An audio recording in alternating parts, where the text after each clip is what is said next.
अगर किसी की मदद की जाए तो उसको क्या कहेंगे? मददगार। अगर मुसीबत में किसी को काम दिया जाए या उसकी सहायता की जाए तो उसको क्या कहेंगे? भगवान। लेकिन कई बार ऐसा होता है कि किसी को मदद का एहसास होता ही नहीं है, चाहे उसके लिए कितना ही कुछ कर दो, कुछ भी कर दो। ऐसे ही एक देश है, एक देश नहीं, दो देश, जिसने पाकिस्तान के साथ में रहकर हिंदुस्तान के खिलाफ पाकिस्तान का साथ दिया, जो कि आतंकवाद के खिलाफ भारत लड़ रहा था और ऑपरेशन सिंदूर के तहत उसने एक ऑपरेशन चलाया था। लेकिन इसी दौरान जो दो तीन देश, हालांकि यूरोपीय देशों ने तो कुछ नहीं कहा, लेकिन जो इस्लामिक कंट्री थी उनमें से कुछ देश ऐसे थे जिन्होंने भारत के खिलाफ साथ दिया पाकिस्तान का। अब ये देखने वाली बात यह है कि जो तुर्की में भूकंप आया था तो सबसे पहले किसने साथ दिया? भारत ने, जो कई टन अपने दवाइयां दी और अनाज दिए, उन सबको उसको बुलाकर ऑपरेशन सिंदूर के तहत पाकिस्तान के साथ खुलकर खड़े होने का उसने दुस्साहस किया। लेकिन इसके साथ साथ एक और देश है जो अजरबैजान, जो कि रसिया से अलग हुआ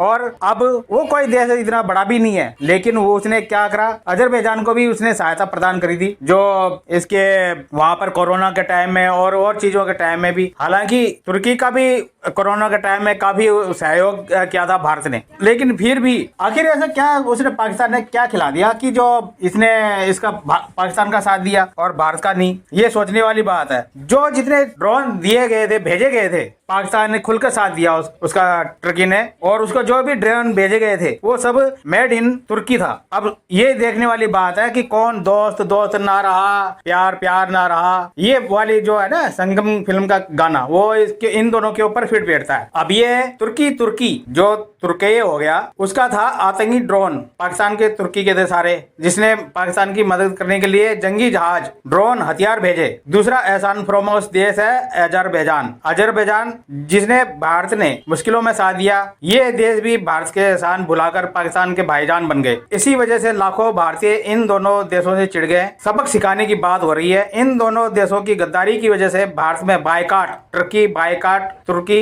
बायकाट, अजरबैजान ट्रेंड हो रहा है। अब साहब ये भी देख लीजिए कि जो जहां पर अधिकतर जो भारतीय है ना, कश्मीर में तो जाते ही हैं और देशों में तो जाते ही हैं, जबकि टूरिज्म के वजह से वो तुर्की और अजरबैजान भी जाते हैं। अजरबैजान में ये इतने जाते हैं, बहुत ही ज्यादा, लाखों की तादाद में जाते हैं, और यहाँ पर जो टर्की है उसमें भी काफी जाते हैं। अब ये उन्हीं पैसों से, जो टूरिज्म के पैसों से टेररिज्म में एक्सपोर्ट कर रही है दोनों देश इनडायरेक्टली। तो ये फंडिंग ही कहेंगे आपको, लेकिन ये है कि आप टर्की जा रहे हैं और टर्की जा रहे हैं तो ये देख लो कि अब भारत के खिलाफ नहीं हो जाओगे। आप भारत के खिलाफ नहीं हो जाओगे। जिसने खिलाफत करी भारत के खिलाफ, उसके आप वहां जाकर उसको पैसा कमाने का जरिया दे रहे हो, उसको लाखों डॉलर का आप पैकेज दे रहे हो। तो ये क्या है? इनडायरेक्टली आप उसको धनवान बना रहे हो। किसको? तुर्की को और अजरबैजान को। तो अब वहां पर कई लोग ऐसे हैं जिन्होंने ना बुकिंग करी हुई है और होटल का रिफंड ना मिले, इसलिए लोग बाग वो उसके भी थोड़ा बहुत खुल के नहीं आ रहे। लेकिन अब भाई साहब बहुत खुल के आ रहे हैं। आपके टूरिज्म के पैसे से ये टेररिज्म एक्सपोर्ट कर रही है देश दोनों, अजरबैजान और टर्की, और आपको फिर आपके ऊपर ही आरोप लगेगा इनडायरेक्टली फंडिंग आप कर रहे हो। तो ये देख लो इकोनॉमिक टूरिज्म भारतीयों का कितना बड़ा रोल होता है। तुर्की भारतीयों को ऑपरेशन बायकॉट हो चुका है।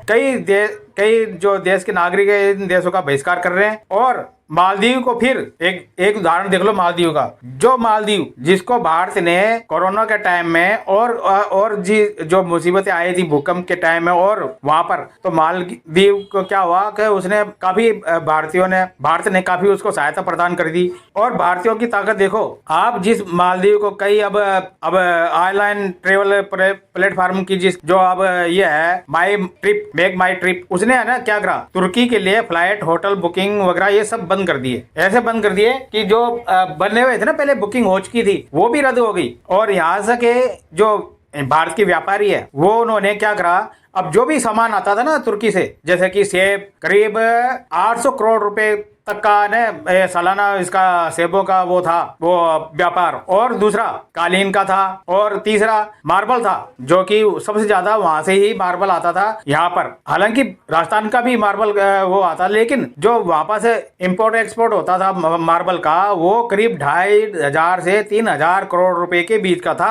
अब ये देख लो कितना होता है। तो भाई साहब आप ये देख लो, इसमें है ना आपके जो कितना फायदा कर रहे हो उसको, तुर्की को और अजरबैजान को। 2024 में करीब ये आप ये देखो 3,300 टूरिस्ट, 3,500 के लगभग टूरिस्ट गए थे घूमने के लिए। अब कितने हो गए? 3 लाख के आसपास हो गए 2024 में, जबकि 2.5 लाख अजरबैजान में घूमने गए थे। इस यात्रा के लिए हर यात्री ने औसतन करीब आप समझ लो 1,000 अमेरिकी डॉलर तो समझ लो 80-85 हजार 1 लाख के लगभग तो हो ही गया होगा। तो तुर्की ने इस बीच में 5100 अरब रुपए कमाए। किससे? टूरिज्म से। और फंड जो टूरिज्म से कमाए हैं उसने क्या करे? टेररिज्म को दे दिए। अब इसमें आप देख लो कि जो टेररिज्म को फंडिंग कर रहा है तो वो क्या सही है? वो देश नहीं ना। पर्यटकों के तुर्की में करीब करीब 8,000 करोड़ रुपए खर्च हुए, 8,000 करोड़ टूरिज्म के। वही 2024 में जाने वाले भारतीय टूरिज्म की संख्या में करीब 21% की बढ़ोतरी हुई। अच्छा, 2009 में गए 55,000 में कुछ आंकड़े है, 2000 में 55,000 और फिर आप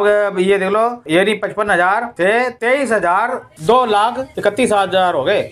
उसके बाद फिर 3,31,000 तुर्की में 2024 में। अब इसका मतलब ये है कि 2023 से 2024 तक की ये है, उसमें 3,31,000 जो अब ये जो पाकिस्तान का साथ दे रहा है। भारतीयों से नाराजगी मोल ले ली। हालांकि अब जो इंडियन गवर्नमेंट है वो तो पता नहीं कब फैसला लेगी, लेकिन भारतीयों ने पहले ही फैसला ले लिया। उन्होंने तुर्की बाइकाट और अजरबैजान बाइकाट कर दिया है। अब वहां से भी कोई भी चीज आती है ना, उनको बाइकाट कर रहे हैं, जो भी चीज आती है तुर्की से और अजरबैजान से। अब जो ड्रोन है ये सारे तुर्की के हैं। भारत के जो अलग अलग शहरों में मंडरा रहे थे तुर्की जो ड्रोन, हालांकि 350 से करीब ज्यादा उसने ड्रोन भेजे थे, जिसने भारतीय सेना ने एक एक करके उड़ाया। बिल्कुल चाइनीज माल की तरह ये भी माल निकला। अब ये जैसे ये चाइनीज माल होता है कि एक दिन का बस राजा, वो भी ऐसे ही तुर्की का जो ड्रोन था वो भी एक दिन का ही राजा निकला। अभी सारे के सारे जो है वो सब पैसे कमाए हुए थे भारतीयों से, और भारतीयों के खिलाफ ही इसने इस्तेमाल कर लिए। टूरिज्म की कमाई जो टेररिज्म में इन्वेस्ट कर दी। अब क्या है, बात खुलकर आ रही है, लोगों ने यहाँ तक कह दिया, जो एक यूजर्स ने कहा कि भारत ने तुर्की के मुश्किल वक्त में उसका साथ दिया, लेकिन जब भारत के साथ खड़ा होने का टाइम आया तब तुर्की ने दगाबाजी करके दुश्मन का साथ दिया। यानी कि सांप को दूध पिलाया और वही सांप ने हमें डंक मार दिया। गुजरात में ऑपरेटर एसोसिएशन ने बड़ा बयान दिया है कि वो अजरबैजान और तुर्की की बुकिंग नहीं करेंगे, क्योंकि इन दोनों ने भारत के खिलाफ गद्दारी करी है। और मालदीव ने भी, जो अब मालदीव का भी इसके एक उदाहरण है, उसने क्या करा, मालदीव ने आंखें दिखाने की कोशिश करी तो भारतीयों ने क्या करा, बायकाट मालदीव कैंपेन चला दिया था। वहां पर भी काफी घूमने के लिए जाते हैं और पर्यटन का ही वो साधन वहां पर जो है, पर्यटन का ही उनका रोजगार है। तो ऐसा करके भारतीयों ने उसको कितनी लात मारी, अकल ठिकाने आ गई ना। अब ये अजरबैजान भाई साहब है, इन दोनों का भी इलाज ऐसे ही करना पड़ेगा। भारत में कैंपेन चल ही पड़ा है और इसमें अब ये देख लो जो भी होगा वो तुर्की का और अजरबैजान का ही नुकसान होगा। इसके खिलाफ अब कार्रवाई शुरू कर दी है, कूटनीतिक तौर पर, राजनीतिक तौर पर और आर्थिक तौर पर। जैसे कि जो भी जिसने भी पाकिस्तान का साथ दिया वो भुगतेगा, चाहे कुछ भी हो, कैसा भी हो, जैसी भी होगी कंडीशन वो आगे चल के पता लगेगी। जो कि इसको तुर्की को ऐसे कई करीब 135 टन राहत सामग्री पहुंचाई थी। एनडीआरएफ की टीमें वो गई थी वहां पर, डॉक्टर्स की टीमें गई थी, अस्पताल वहां पर वो जो फील्ड अस्पताल लागू कर रहे थे जब भूकंप के टाइम में, तो करीब सारे वहां पर गए थे और एयरफोर्स ने भी वहां पर सहायता पहुंचाई थी। और अभी यही तुर्की इसका ये सबूत सामने आ गया कि भाई दोस्त दोस्त नारा दगाबाज है दोस्त। तो ये दोस्तों को भी है ना जान पहचान करके ही दोस्ती करनी चाहिए। आज का टाइम यही है। आपको ये वीडियो कैसी लगी प्लीज लाइक शेयर सब्सक्राइब करें। Okay bye, thank you.